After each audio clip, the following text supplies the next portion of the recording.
Toute âme goûtera à la mort. Tu peux te retrouver seul face à un défunt musulman, ton père, ta mère, un proche.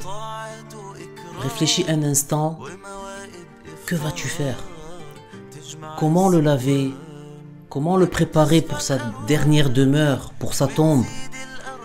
Comment l'enterrer? Vas-tu le laisser ainsi? Non. Pourtant, apprendre à préparer le défunt, à le laver, l'envelopper dans un linceul, à accomplir la prière funéraire et à l'enterrer est un devoir.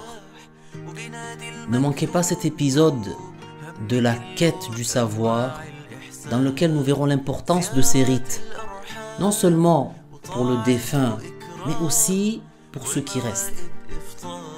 En islam, les vivants sont utiles aux morts. Un lien particulier les unit. Ne délaissons pas cet apprentissage pour être prêts face à l'inévitable, car la mort ne prévient pas.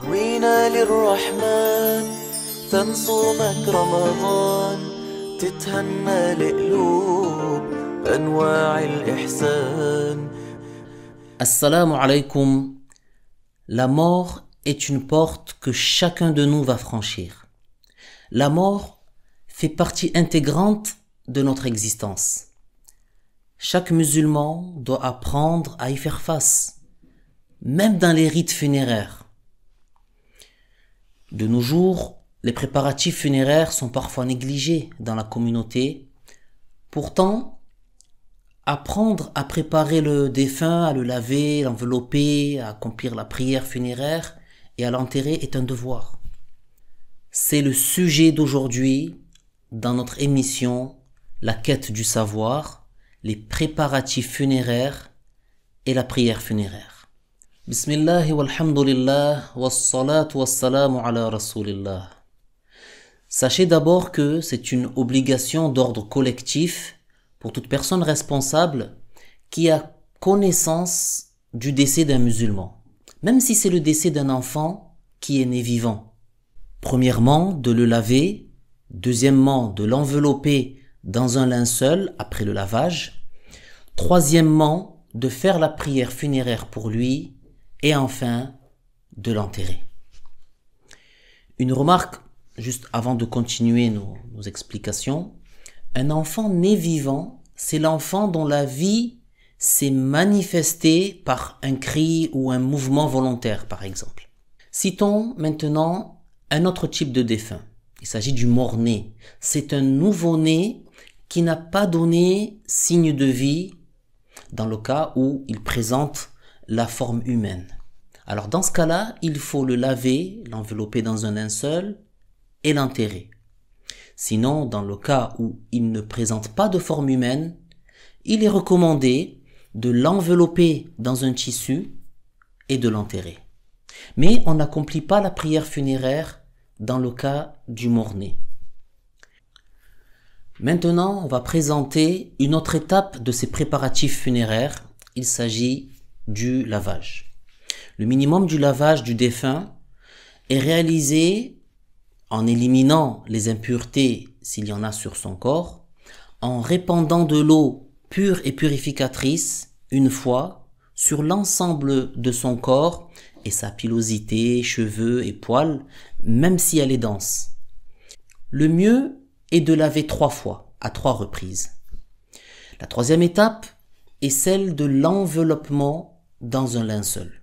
Et cela consiste à envelopper l'ensemble du corps du défunt, hormis la tête d'un homme et le visage d'une femme qui aurait entamé un rituel de pèlerinage ou de umrah. Dans ce cas, on ne leur recouvre pas la tête ou le visage. Pour cela, on utilise 3 tissus selon des conditions.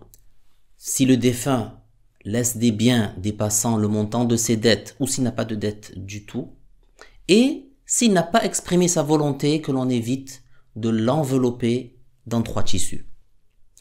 Mais s'il a exprimé sa volonté que l'on délaisse le triplement, c'est-à-dire le fait d'utiliser 3 tissus, dans ce cas précis, le devoir envers lui consiste à l'envelopper de manière à couvrir son corps seulement. La troisième étape de ces préparatifs funéraires est la prière funéraire.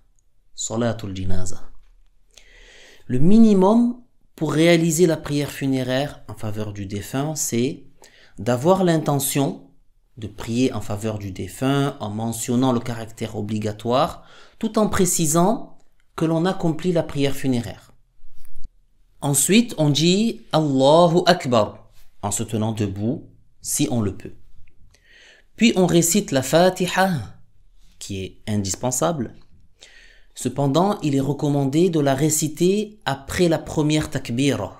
Mais si on repousse la récitation de la Fatiha à une étape ultérieure de la prière, c'est permis. Il est indispensable d'observer les conditions de la Fatiha, comme dans les prières prescrites. Puis, on prononce une deuxième takbira en disant Allahu Akbar. Ensuite, on invoque en faveur du prophète sallallahu alayhi wa sallam en disant Allahumma salli ala Muhammad. Il ne convient pas d'anticiper l'invocation en faveur du prophète sallallahu alayhi wa sallam sur la seconde takbira ni de la retarder jusqu'après la troisième. Il est donc indispensable de la réciter après la seconde takbira. Puis on prononce une troisième takbira, c'est-à-dire Allahu Akbar, et on fait une invocation concernant l'au-delà en faveur du défunt en particulier. Par exemple en disant Allahumma ghfir lahu warhamh. La façon la plus complète est de réciter l'invocation qui est parvenue du messager de Allah sallallahu alayhi wa sallam. L'invocation qui est rapportée du messager de Allah sallallahu alayhi wa sallam est la suivante. Allahumma ghfir li hayyina wa mayyitina wa shahidina wa ghaibina wa saghirina wa kabirina wa dhakarina wa unthana. اللهم من أحييته منا فأحيه على الإسلام ومن توفيته منا فتوفه على الإيمان. Il a été confirmé que le prophète sallallahu alayhi wa sallam l'a récité dans la prière funéraire sur certains morts, comme l'a rapporté Al-Bayhaqi dans ses Sunan au chapitre des funérailles, paragraphe de l'invocation à faire lors de la prière funéraire. Puis on prononce une quatrième takbira, c'est-à-dire Allahu Akbar, et on prononce ensuite le salam en disant Assalamu alaykum. Le mieux est de revenir aux invocations après la quatrième takbira. Et ensuite on fait le salam. Il est indispensable dans la prière funéraire d'observer 2 points. Les conditions de validité de la prière, telles que l'orientation en direction de la Qibla et la purification. Et deuxièmement, de se garder de tout ce qui l'annule, car ce qui invalide la prière invalide aussi la prière funéraire. Vous trouverez en description les liens vers les vidéos consacrées à ces 2 sujets. Enfin, la dernière étape de ces préparatifs funéraires est l'enterrement. Le minimum qui incombe pour enterrer le défunt est de l'inhumer dans une fosse, mais selon des conditions. Une fosse qui dissimule son odeur après qu'on l'a comblé, une fosse qui le protège des animaux sauvages afin qu'ils ne puissent pas le déterrer ni dévorer son corps. Maintenant, il y a une manière pour réaliser l'enterrement de la façon la plus complète. Il est recommandé de creuser la tombe de la profondeur d'un homme se tenant debout à l'intérieur de la tombe en tendant son bras en l'air. Cela représente 4 coudées et demi. La coudée, c'est ce qui va du bout des doigts jusqu'au coude. Et la façon complète consiste à élargir la tombe. Enfin, parmi les devoirs de l'enterrement, il y a le fait d'orienter le buste du défunt vers la Qibla en l'allongeant sur le côté face à la Qibla.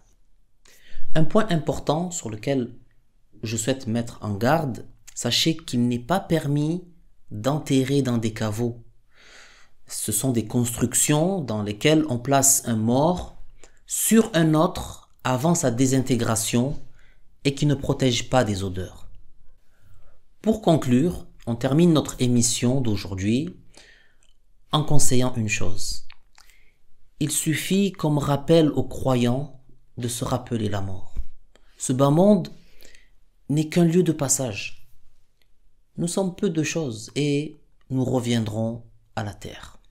Accomplir le lavage funéraire, l'enveloppement dans le linceul et l'enterrement d'un musulman, enfant ou adulte, ce sont des choses à ne pas ignorer. Nous serons nous-mêmes les défunts un jour et nous serions heureux que des gens sachent nous préparer pour cette dernière demeure avec respect et crainte de Allah, conformément au Coran et à la Sunna. Le défunt a des droits sur nous. Ne faisons pas preuve de manquement à l'égard de nos morts. On a terminé le chapitre de la purification et de la prière, alhamdulillah. Pour plus d'informations sur ces sujets, rejoignez-nous dans le centre APBIF le plus proche de chez vous. Walhamdulillahi Rabbil Alamin. Wassalamu alaikum wa rahmatullahi ta'ala wa barakatuh. وبتصفى الأرواح وبتزيد الأرباح وبنادي المكروب هم كله راح